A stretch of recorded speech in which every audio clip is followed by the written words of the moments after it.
weather today is so cold. It's like negative 20, 21 degrees Celsius.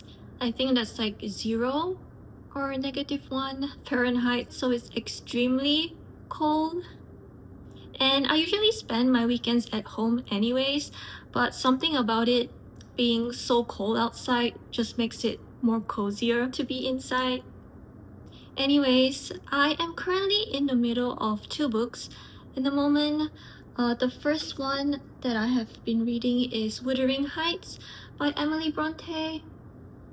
This is a classic. I'm not sure how much I can share without spoiling too much, because even if you look up the summary, there's not a lot of details about what this book is about. But I have been wanting to read this for maybe a year or 2 now, and with the movie coming out, it definitely pushed me to pick up this book. So far, I'm not very far in. I'm like around 60 pages into it. So the book kind of starts with a Mr. Lockwood going to Wuthering Heights, which is the residence of his landlord, Mr. Heathcliff. And from there, he meets the residents and servants at Wuthering Heights, and he starts to get very curious about them and want to know a little bit more about the history. And he also wants to dig into the past relationship between Heathcliff and Catherine. And I wouldn't say that I was struggling to read it, but I definitely had to reread some sentences or paragraphs just to understand or grasp the message, because the English in this book is very old English. But now that I'm 60 pages in, I've gotten used to the writing style, and now it's easier for me to get through the chapters. I will say the characters in this book are very, very passionate. They just lash out, they're very straightforward. They definitely have a very big personality.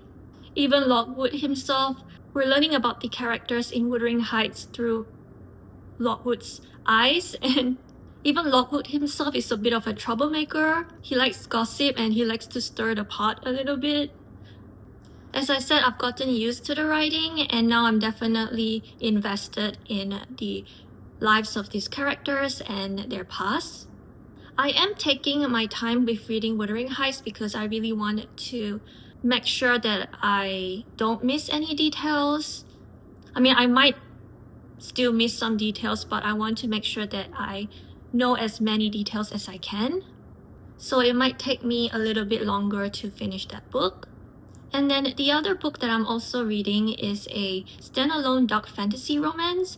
I'm reading this on Kindle. This is The Poisoned Daughter by Sheila Masterson. There is a trigger warning page, so do check out the trigger warnings before you dive into this book. But in my opinion, at least, well, according to my reading taste, I don't think the story is very dark. I am about 254 pages in, 40% into the story. This is actually a pretty long book. It's like 600 pages, but I think it needed to be long because you need time for the build-up and to get to know these characters. The main character, Harlow, she is the daughter of a pretty powerful family, and they live in the city, and the city has very high walls to protect them from the outside, because on the outside there are these creatures called the Drain. I think they're like vampires. And about 10 years ago, the people who live in the fort, which is a separate area from the city, the walls came down at the fort and a lot of people died, and people in the city believe that no one at the fort survived. However, the family that was in charge of the fort sent a letter to the city, to Harlow's family, to let them know that they survived, and now they want to form an alliance with Harlow's family. So Harlow and the heir of the family at the fort, his name is Henry, they got engaged to be married. So Harlow also has a secret, well, double life. She has a secret identity where she goes to punish or murder men who are abusive to their wives. And Harlow's magic power is a poison kiss. So she uses that to kill these abusive husbands. One night she gets an assignment and she goes to kill the guy. However, the guy did not die from her kiss. Harlow is very puzzled. She doesn't know what's going on, but she made an excuse and they parted ways. And later she finds out during the engagement meeting that the guy is actually her fiancé, Henry. Of course, Henry finds out that Harlow's power is a poison kiss, and he realized that Harlow tried to kill him, so he was definitely pissed off. So the two of them kind of start this enemies to lovers dance.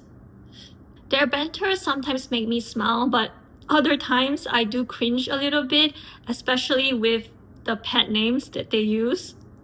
But overall, I do enjoy their relationship. They both want something out of this marriage. So they each do have their walls up, but at the same time, they're also trying to get more information from the other person, and they try to share their own secret so that the other person will open up and share their secret to them. So unconsciously, they are kind of getting to know each other and starting to feel something for each other. With the magic system, it is kind of interesting, but I don't think I pay too much attention to the magic system. As I said, Harlow's power is a poison kiss. Everybody has different magic based on the blessings that they receive from these figures called the divines. I do think this is a pretty decent book. I say the writing is fine. I think you notice more when the writing is really bad or really good. So in this case, I didn't really notice anything bad. I think it's a decent read. One thing I like about the story is they drop certain hints or like secrets, and you get curious about these little things. And where I just stopped reading, they just revealed one of those secrets, and I am a little bit shocked by it. And now I can't wait to read more.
Hi, it's been a week since my last update, and I have now finished a book and started a new book, so we have a lot to discuss. First, let's talk about Wuthering Heights.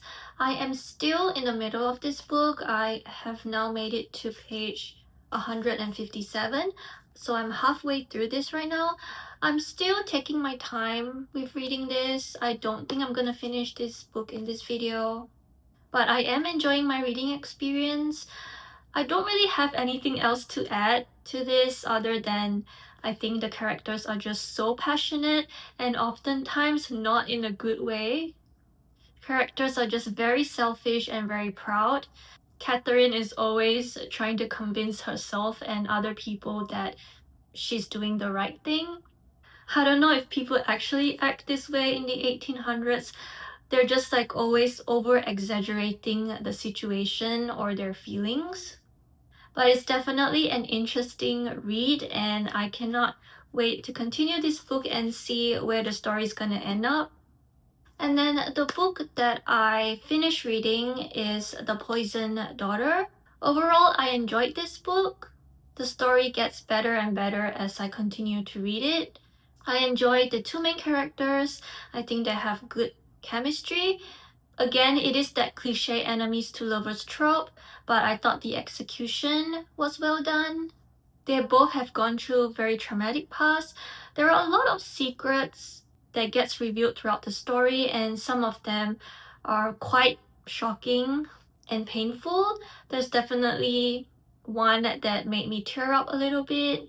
I think this is a book that a lot of fantasy romance readers will enjoy.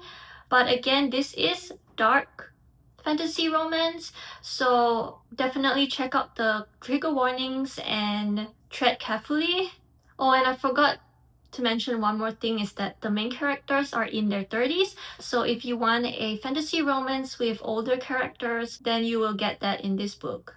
Moving on to the book that I had started reading is The House of the Beast by Michelle Wong. I'm borrowing this from the library. I am about 16% into this right now, so chapter 6. Not very far into the book. So I'm gonna try to tell you what I know so far. The main character and her mom are living together in this like small village, but she doesn't have a father, so her mom doesn't have a husband, so the people around them kind of shun them. And also in this world, the people worship these four deities. How do you pronounce it? Hold on. Let me search out how to pronounce this properly. Deities.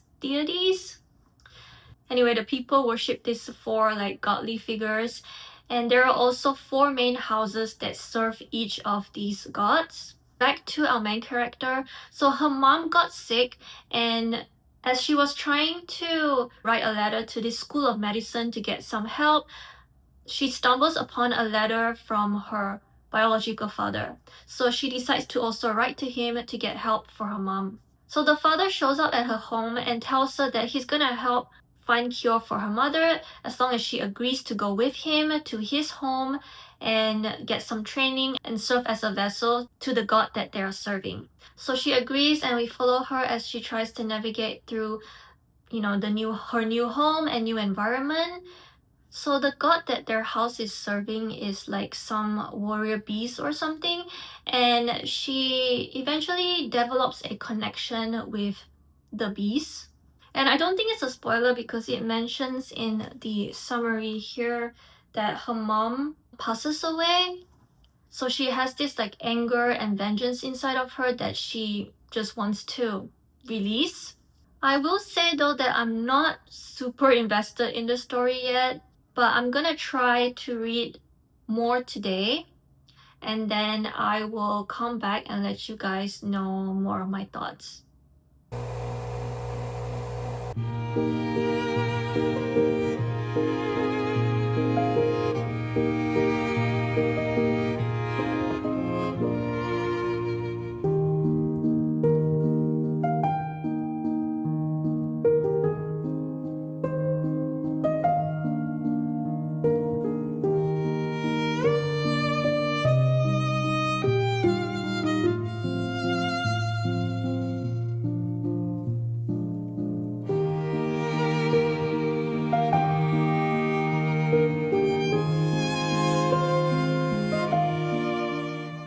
Hopefully you guys can hear me well because the wind is just blowing so hard.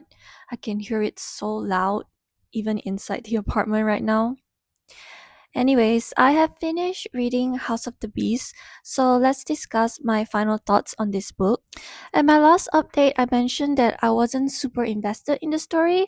I think I got to about 40 to 50% before I started to feel immersed in the story. So Alma kind of blames her father for the death of her mom, and she wants to take revenge against him. Her father also has this ambition that he wants to achieve, and that's why he decided to bring Alma into his family even though she's illegitimate.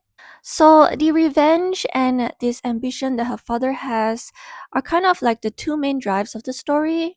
There is also a romance, but the romance is not my favorite part of the story. I think I just wasn't convinced that it's love. It just feels more like a codependency relationship, And I think it's because Alma doesn't really have anyone else around her, like everybody kind of shuns her.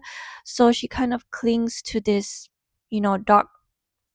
darkness figure person. One thing I did notice is that this book kind of reads like an anime. Like I can imagine the scenes being played out on the screen, and I thought that was fun and interesting.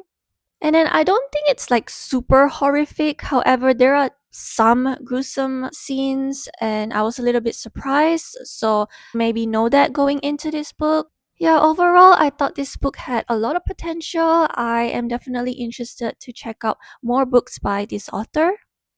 And that brings us to the end of this reading vlog. I'm gonna keep reading Wuthering Heights at my own time, but I think this is a good place to end this vlog. I hope you guys enjoyed this video of me reading these 3 books, and I will see you guys next time.